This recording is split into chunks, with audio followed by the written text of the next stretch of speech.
근데 이라크 같은 경우는 우리 한국으로부터 FA-50 전투기를 다량 수입한 나라이거든요. 그리고 최근에는 사우디아랍에미레이트가 천궁2 방공 시스템과 천무 다련장 로켓포를 한국으로부터 구매를 했습니다. 가장 의미 있는 방어 무기와 가장 중요한 공공 무기를 한국에서 구입했다는 뜻이에요. 인도는 이 중국 접경 지역에 배치하기 위해서 한국으로부터 K9 자주포 무려 300문 이상 구매했습니다. 앞으로도 더 늘어날 것 같거든요.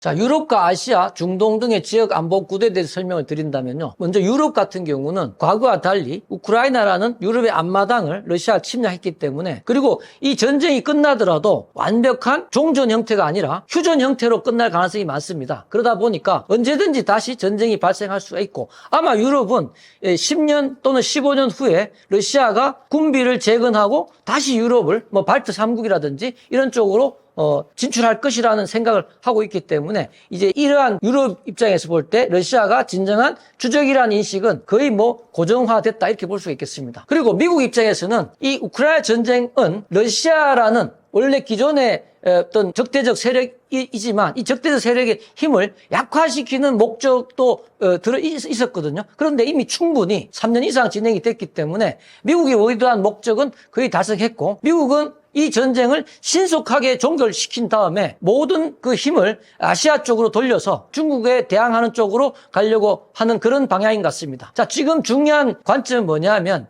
미국의 주적이 과거 소련에서 지금의 중국으로 변화됐다는 뜻입니다. 그러니까 여기서 이제 중요한 점은 중국을 제압하는 가장 핵심 전략 중에 하나로서 미국이 선택한 전략은 러시아 끌어안기에 집중했다. 그래서 요즘 나오는 보도를 보면요, 유럽을 버리고 러시아를 끌어안았다는 그런 얘기까지 나오고 있지 않습니까? 그리고 그렇게 하다 보니까 러시아가 원하는 요구 중에 하나가 나토의 미군이 많이 주둔하는 것을 바라지 않거든요. 그리고 미국 입장에서도 진정한 주적은 중국이기 때문에 나토의 미군이 축소될 수밖에 없고 이것이 동아시아로 집중될 수밖에 없다는 겁니다. 자, 그렇다면 유럽 입장에서는 이 러우 전쟁을 통해서 새롭게 러시아라는 주적을 인식하게 된 부분, 이 부분하고, 그리고 물리적으로 나토의 미군이 점점 시간이 갈수록 축소될 수밖에 없지 않겠습니까? 이런 점에서 이중의 위기의식이 있다라고 생각합니다. 자, 그리고 유럽은 사실은 미국이라는 나라가 구사하는 이러한 외교적인 부분에 대해서 대단히 불쾌한 감정을 갖고 있어요. 자, 그렇지만 유럽은 단기간 동안에 10년, 15년 이 기간 동안에 러시아를 능가하는 군사력을 확보하는 것은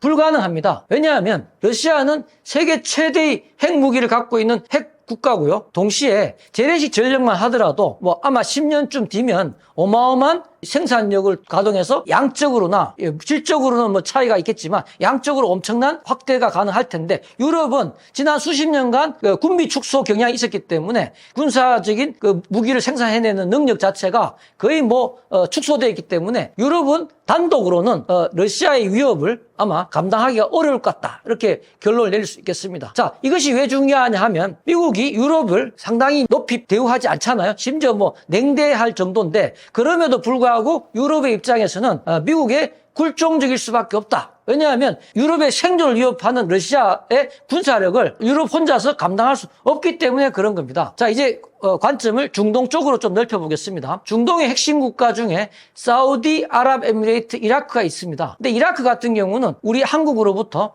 FA-50 전투기를 다량 수입한 나라이거든요. 그리고 최근에는 사우디아랍에미레이트가 천궁2 방공 시스템과 천무 다련장 로켓포를 한국으로부터 구매를 했습니다. 자, 이 얘기는 뭐냐 하면 이 사우디아랍에미레이트 입장에서 볼 때 가장 의미 있는 중요한 방어 무기와 가장 중요한 공공 무기를 한국에서 구입했다는 뜻이에요. 그리고 남아시아 같은 경우는 인도와 중국이 국경 분쟁이 벌어지고 있거든요. 대단히 위협적입니다. 그래서 인도는 이 중국 접경 지역에 배치하기 위해서 한국으로부터 K9 자주포 무려 300문 이상 구매했습니다. 앞으로도 더 늘어날 것 같거든요. 그리고 동남아시아 같은 경우는 태국, 말레이시아, 필리핀이 한국으로부터 지속적으로 무기를 구매하고 있습니다. 그런데 최근에 베트남이 여기에 합류를 했죠. 2024년에 베트남의 수원프 국가 원수가 한국을 방문했거든요. 한국을 방문해서 한국 베트남 간의 포괄적 전략적 동반자 관계를 맺고 갔습니다. 거의 준 동맹 관계가 형성된 거예요. 그리고 올해죠. 25년에 K9 자주포 수십 대를 한국에서 구매를 하기로 했습니다. 그렇게 구매한 자주포를 베트남, 중국 국경에 배치한다는 거예요. 자, 그래서 지금까지 설명드린 내용을 종합해 보면 지금 한국으로부터 동유럽부터 시작해서 그다음에 중동, 남아시아, 동남아시아, 그러니까 러시아, 중국이라는 미국의 잠재적인 적들을 대상으로 유라시아 포위망이 완성된 거죠. 자, 그리고 이 세계 각 나라가 한국으로부터 무기를 구입했다는 것이 국제 정치학적으로는 무슨 의미가 있을까요? 두 가지 의미가 있습니다. 첫째는 이것은 한국으로부터 무기를 구매한다는 뜻은 미국이 허락했다는 뜻이에요. 왜냐하면 한미동맹은 세계에서 가장 강력한 동맹관계입니다. 한국이 개발한 무기라 할지라도 그 상당수가 미국의 첨단 군사 기술이 다 포함이 되어 있거든요. 미국의 허락이 없으면 한국이 판매할 수가 없습니다. 그다음 두 번째 의미는 뭐냐? 한국으로부터 무기를 구매했다는 뜻은요. 거의 구매 국가는 한국과 거의 군사 동맹 관계가 형성된 거라고 볼 수 있거든요. 그렇다면 한국하고 동맹 관계가 형성됐다면 한미 동맹까지 고려한다면 결국 한국 무기를 구입한 국가들은 미국 편에 줄을 선 것이다. 이렇게 볼 수 있습니다. 그러니까 유라시아 포위망을 구성하는 거의 모든 접경 국가들 거의 대부분이 한국으로부터 무기를 삼으로써 실제 이 신냉전, 그러니까 중국을 포위하는, 중국 봉쇄를 하는 그런 라인이 형성되어 가고 있다. 이렇게 볼 수가 있겠습니다.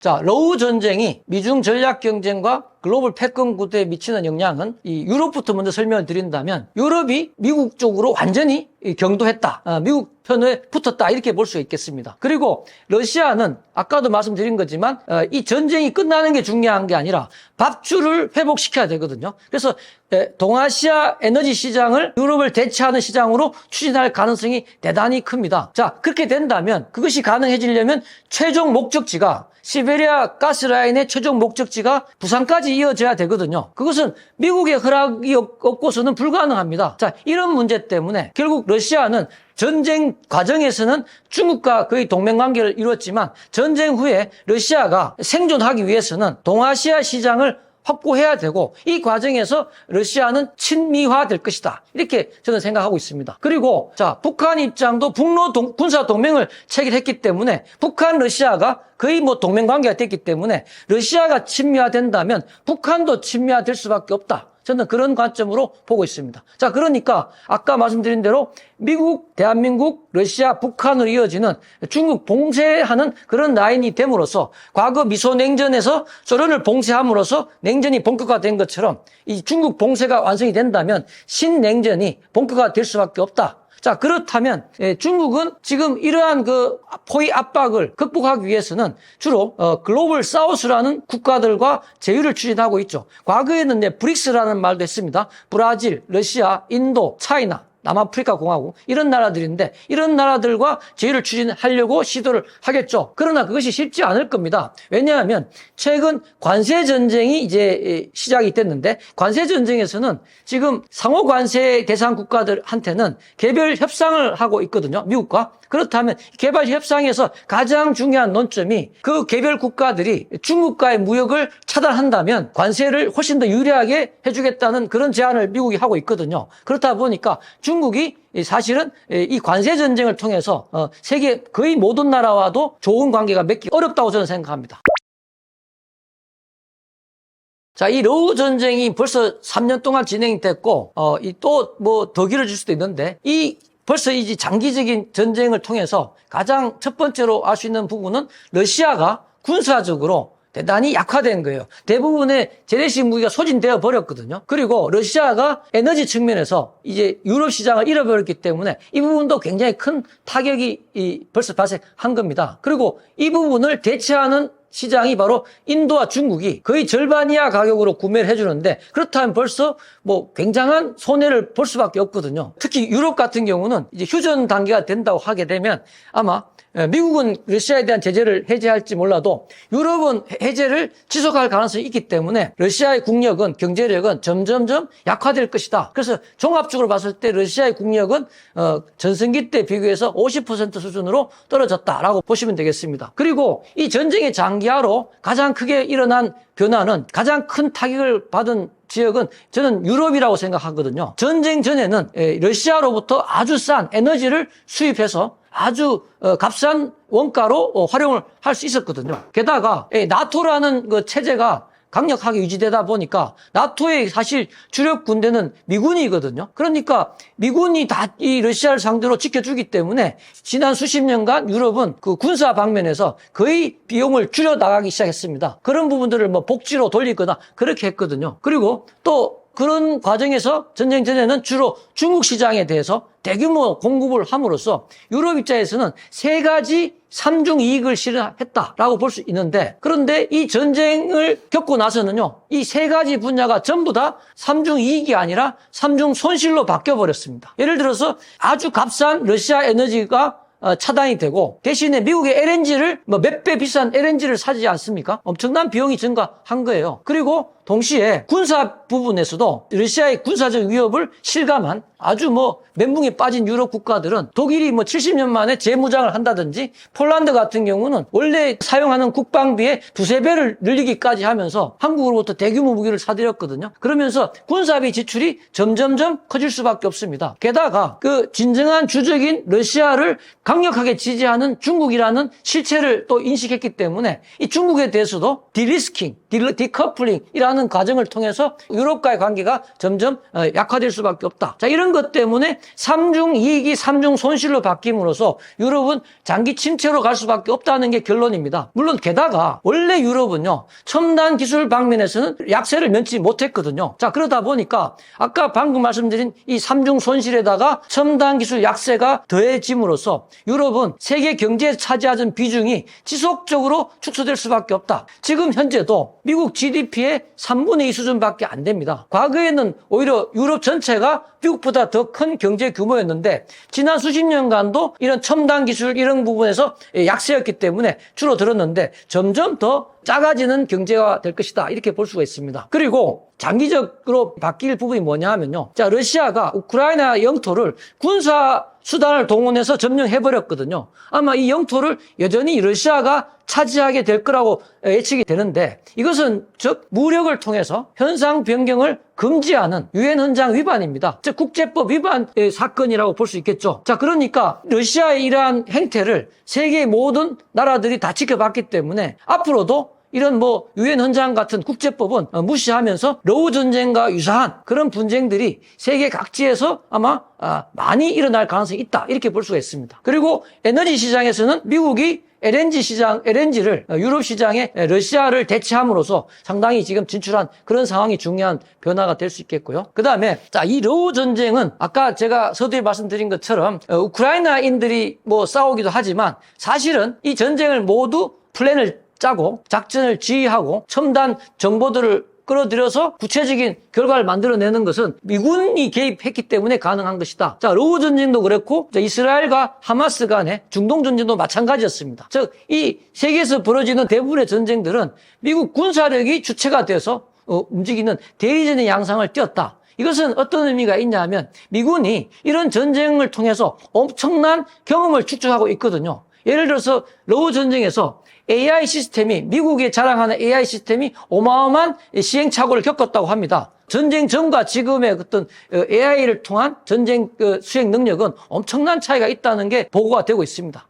그리고 미국이란 나라는요, 우크라이나에 군사 지원을 많이 했지만 우리가 볼 때는 이것이 공짜라고 생각했을 수도 있는데, 이번에 보십시오. 우크라이나 자원 개발에 미국이 참여해서 절반을 가져간다고 하지 않겠습니까? 자, 과거에도 그랬어요. 미국이 2차 대전 때 이 소련과 유럽을 도와서 독일과 전쟁을 했는데, 소련이 독일과 전쟁에서 지지 않았던 이유는, 가장 큰 이유는 미군의 무기를 지원받았기 때문인데요. 이 소련이 이 미국으로부터 지원받은 군사 무기에 대한 비용을 갚아 나갔다고 합니다. 언제까지 갚아 나갔을까요? 2차 대전 때 사용한 그 무기의 대가를 2006년 때까지 갚아 나갔다는 겁니다. 러시아가. 그 정도로 미국이라는 나라가 보통 나라가 아니죠. 그리고 중동에서도 미군의 첨단 군사력 지원을 받고 있는 이스라엘이 이란을 압도하지 않았습니까? 이란이 수백 개의 탄도미사일을 이스라엘로 쏘았지만 거의 100% 거의 뭐 가까이 다 격추돼 버렸어요. 그래서 이란이 이스라엘을 위협할 수 있는 수단은 하나도 남아있지 않는 그런 상태에서 이스라엘이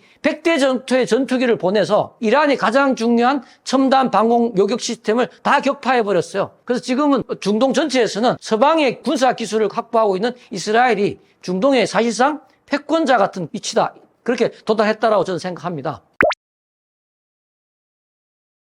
장시간 방송을 잘 들어주셔서 고맙습니다. 제가 이제 우리 시청자분들한테 여쭈고 싶은 부분은 우리 국가 안보에 대해서 정확한 인식과 판단이 필요하다. 그래서 올바르지 않은 방향에 부안해동하지 않는 게 제일 중요할 것 같고요. 이미 우리는 상당히 경제력으로나 군사력으로나 상당히 준비가 되어 있는 우리 많은 그 선배 세대들이 노력해서 그런 상태가 됐기 때문에 불안해하지 마시고 오히려 안심하시고 자신감을 가지고 안보관을 강화시킬 필요가 있을 것 같습니다. 자, 이것으로 마치도록 하겠습니다. 고맙습니다.